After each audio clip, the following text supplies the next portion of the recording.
A ver, como se consegue guardar a alma dun edificio para sempre? E non falo só das paredes e das fiestras, non. Falo da súa esencia, da textura, da historia que contan as súas pedras. Pois hoxe imos mergullarnos nunha tecnoloxía que está a piques de cambiar por completo a nosa relación co pasado. E para entendelo, fixémonos neste edificio. Eubau-Pub, nos Países Baixos, toda unha peza do patrimonio arquitectónico moderno. A pregunta que nos facemos é sencilla na forma, pero inmensa no fondo.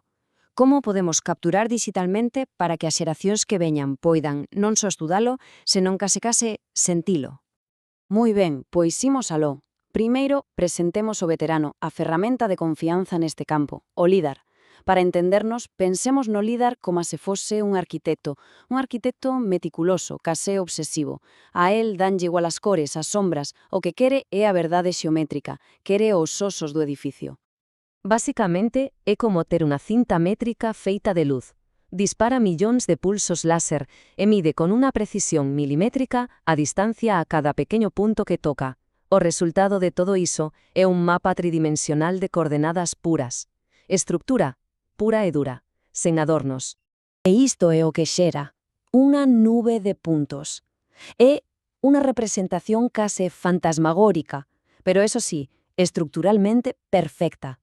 Cada un deses puntos é unha verdade matemática, ideal para analizar, para medir, para documentar. Pero falta algo, non si? Falta a pel, falta a vida. É un esqueleto perfecto, sí, pero un esqueleto frío. E aquí, claro, é onde entra en xogo o noso segundo protagonista, porque se o LIDAR é o arquitecto, o 3D Gaussian Splatting, ou 3DS para abreviar, é o artista.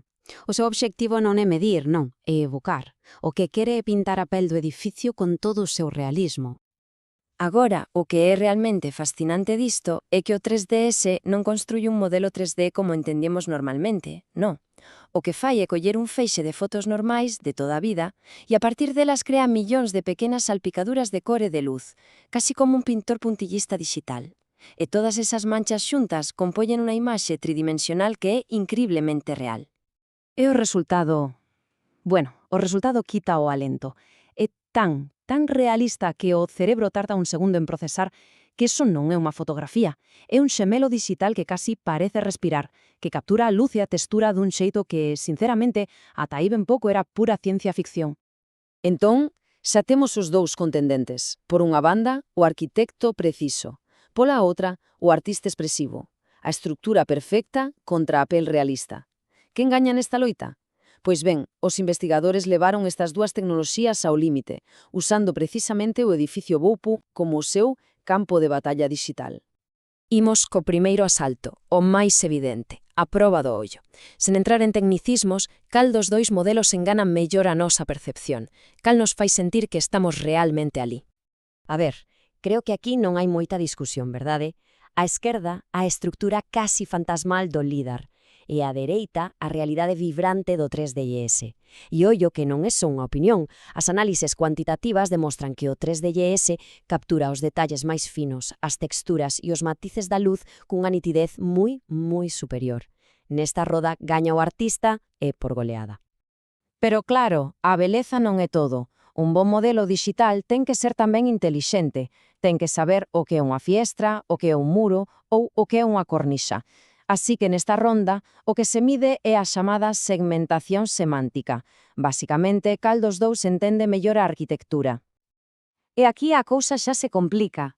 O LIDAR é como un detective exhaustivo, atópao absolutamente todo. Grazas á súa densidade de datos, identifica casi todos os elementos arquitectónicos, aínda que ás veces os bordos sexan un pouco difusos. Pola contra, o 3DS é máis ben un ciruxán. O que identifica faino con liñas perfectas, limpas, pero ás veces pode pasar por alto algún detalle. Entón, que temos? Pois un empate técnico, un é máis completo e o outro é máis preciso. E chegamos ao asalto final, a experiencia inmersiva, porque de que serve ter un xemelo digital se non podemos pasear por el?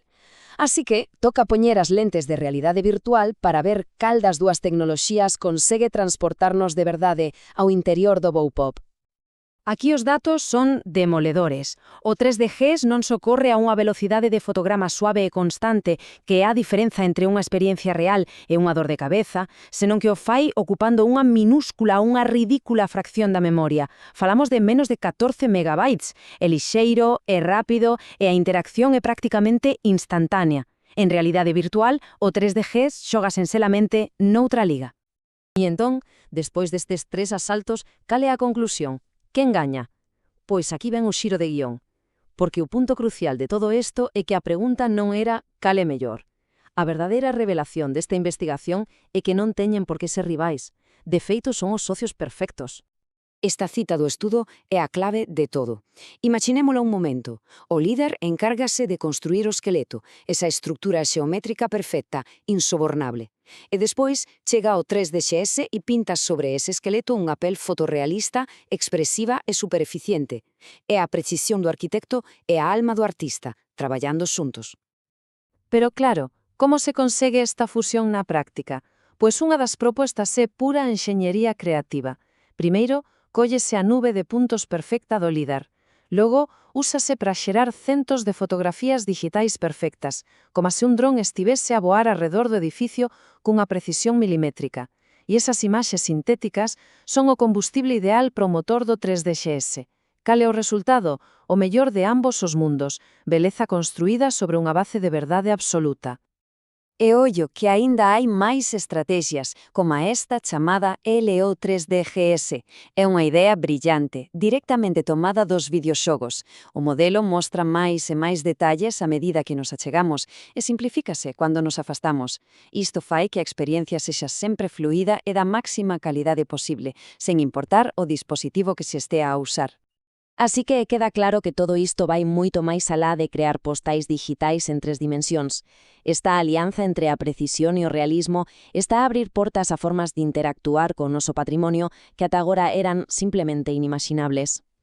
Pensemos nas posibilidades. Falamos de modelos que non só se ven reais, senón que saben o que son, modelos que poden servir de escenario para historias interactivas, arquivos digitais que calquea persoa pode explorar dende o seu móvil, e quizás o máis importante de todo, espacios virtuais onde os expertos e o público poidan colaborar para protexer o noso legado común.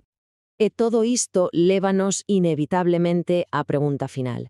Se xa podemos capturar a estructura e a alma dun edificio, que será o seguinte?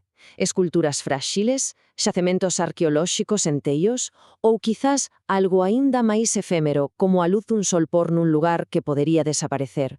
As posibilidades son literalmente infinitas.